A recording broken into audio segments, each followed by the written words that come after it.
Bismillah. Assalamualaikum warahmatullahi wabarakatuh. Bismillahirrahmanirrahim. Alhamdulillahirabbil alamin.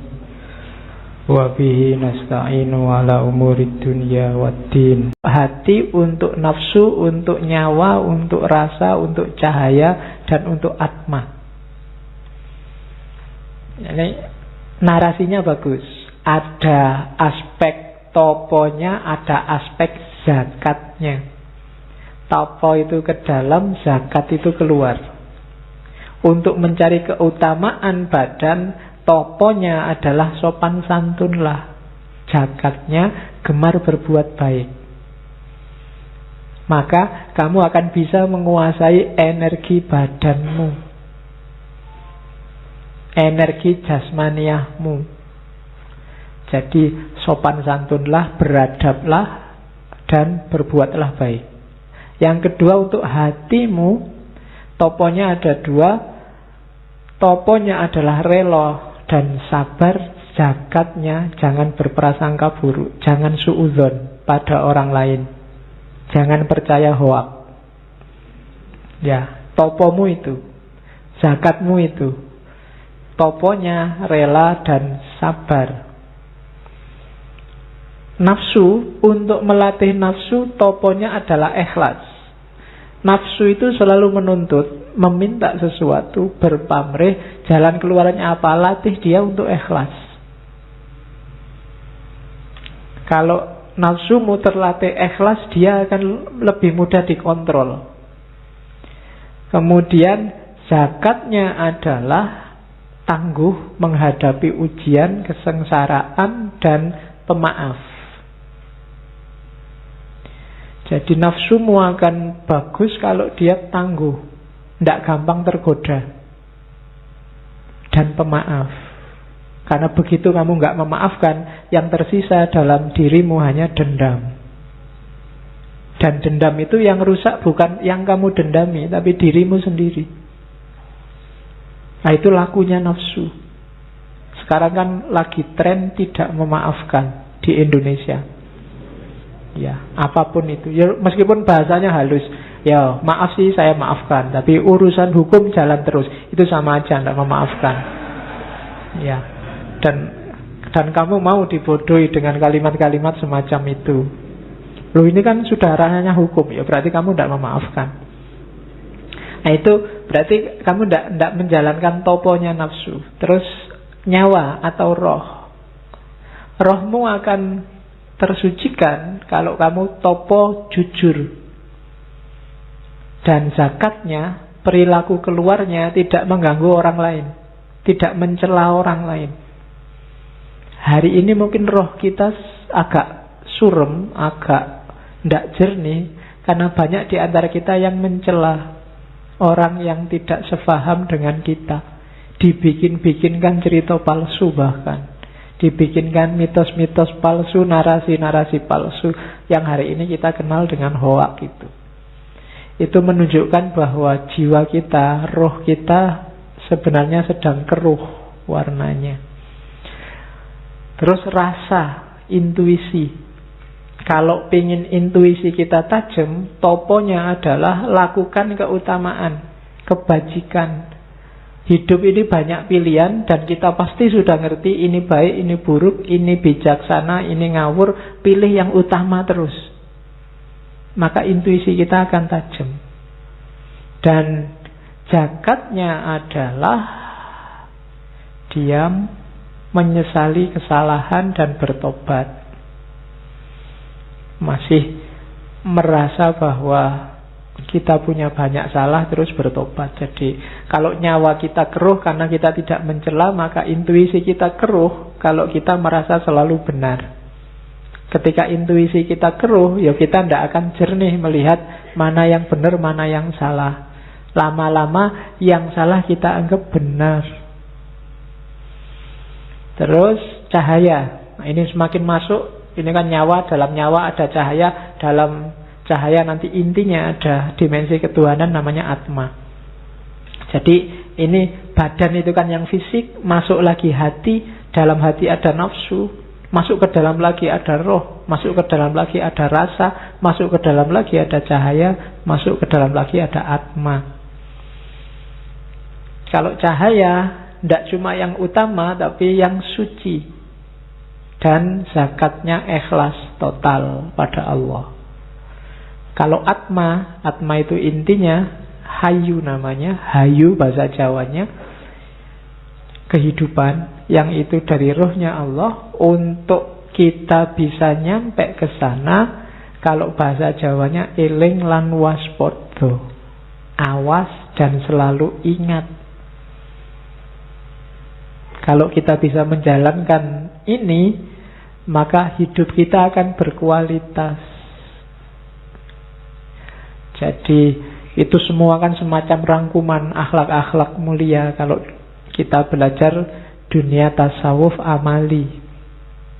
Dan yang lebih mungkin diajarkan pada masyarakat dibandingkan yang lebih jelimet seperti saya bilang tadi. Ada lagi saya catat, ada toponya anggota badan. Ini yang fisik ya, yang badan tadi itu bisa dipilah jadi 1, 2, 3, 4, 5, 6, 7. Kalau bahasa modern mungkin namanya diet. Tapi diet rohani, bukan diet jasmani. Silahkan dikejar ya. Hari ini yang jasmani, yang rohaniah dan mental itu ada tesis yang menyatakan lebih berpengaruh daripada yang jasmaniah. Penyakit-penyakitmu itu banyak yang muncul karena aspek psikis dan mental, bukan aspek fisik. Itu kenapa orang hari ini lebih mudah kena penyakit, karena manusia hari ini lebih gampang stres dibandingkan orang-orang zaman dulu. Meskipun mungkin secara fisik kesehatan, gaya hidup orang zaman dulu lebih tidak sehat kalau pakai teori kesehatan modern. Nah, di Dewa Ruci ada topo diet rohaniah, diet mental, biar mentalmu sehat secara fisik. Yang pertama mata. Matamu itu, gak enak ya ngomong matamu. Yalah, gak apa-apa. Mata Anda akan sehat secara rohani. Rumusnya mengurangi tidur, ini berat. Dan zakatnya tidak menginginkan kepunyaan orang lain, tidak tamak. Mata kita akan sehat. Ngelirik miliknya orang lain. Rasanya kok orang lain selalu lebih hebat dari kita. Pacarnya orang lain lebih cakep ya, istrinya orang lain lebih cakep ya. Itu ingin. Jadi sebenarnya ini fitrahnya manusia, diramal Al-Quran, diramal Nabi, bahwa manusia itu kalau dikasih 1 gunung emas, dia akan pingin 2 gunung emas.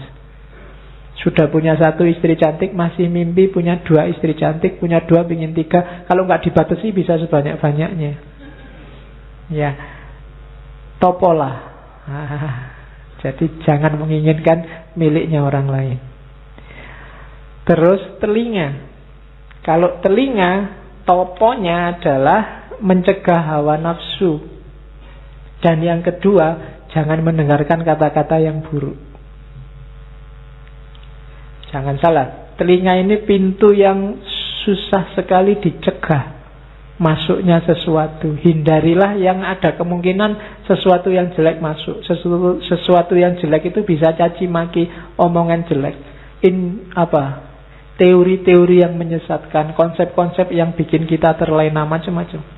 Hindari itu.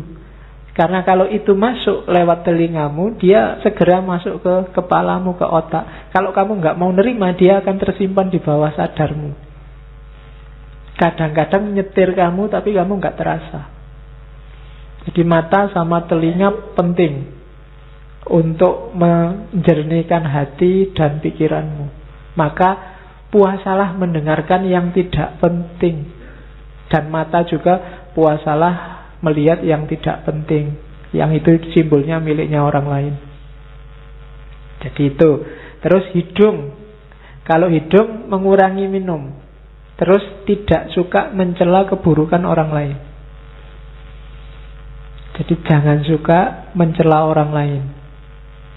Dan saya tidak tahu ya, Indonesia hari ini lagi-lagi ya peradabannya sedang surut. Mungkin kita agak banyak melupakan pesannya nenek moyang kita. Jangan salah, Sunan Kalijaga mendakwahkan semua ini karena mungkin beliau ngerti benar karakter kita. Ini orang Jawa, orang Indonesia, orang Nusantara itu karakternya begini, maka obatnya ini. Jangan cari obat di mana-mana. Mereka yang sangat dekat sama Allah sudah ngasih kita obat. Yang selama ini sering kita cuekin. Itu hidung. Terus lisan. Lisan mengurangi makan, kemudian menghindari kata-kata yang buruk. Mulutmu harimaumu, hati-hati. Sekarang mungkin kata-kata itu tidak cuma keluar dari mulut, bisa keluar dari jempol. Kalau kamu sedang WA-an, jadi itu ya termasuk kata-kata. Ya. Jadi kalau jangan suka mencela, oh enggak, mulut saya itu terjaga Pak, cuma tanganmu tiap hari maki-maki orang. Jadi sekarang tidak usah nunggu hari kiamat, mulut dan tangan bicara itu. Ternyata sekarang tangan juga sudah bicara sendiri. Oke, terus aurat. Ya, ini ngerti ya, aurat bukan bakso aurat. Ya, kalau bakso aurat kan itu. Auratmu itu toponya adalah menahan syahwat, zakatnya menghindari zina. Ini nggak usah tak jelaskan, di kepalamu gambarnya sudah banyak. Terus referensimu kan banyak. Ya, terus tangan. Tangan itu toponya adalah tidak mencuri, tidak mengambil yang bukan haknya. Dan yang ketiga, zakatnya tidak suka menyakiti orang lain lewat perbuatan kita. Kaki, ya, tugasnya apa? Menghindari berbuat jahat. Hindarilah. Dan zakatnya apa? Introspeksi. Jangan-jangan yang dilakukan selama ini keliru. Lakukan topo ini, lakukan diet ini, maka kita akan sehat. Mata, telinga, hidung, lesan, aurat, tangan, dan kaki. Hidupmu akan tentram. Pakai rumus ini. Ini yang pesan bukan saya, tapi Sunan Kalijaga lewat suluk Dewa Ruci dan suluk linglungnya. Ini yang paling terkenal dari Sunan Kalijaga, namanya Kidung Rumeksa ing Wengi. Kalau zaman dulu orang Jawa disuruh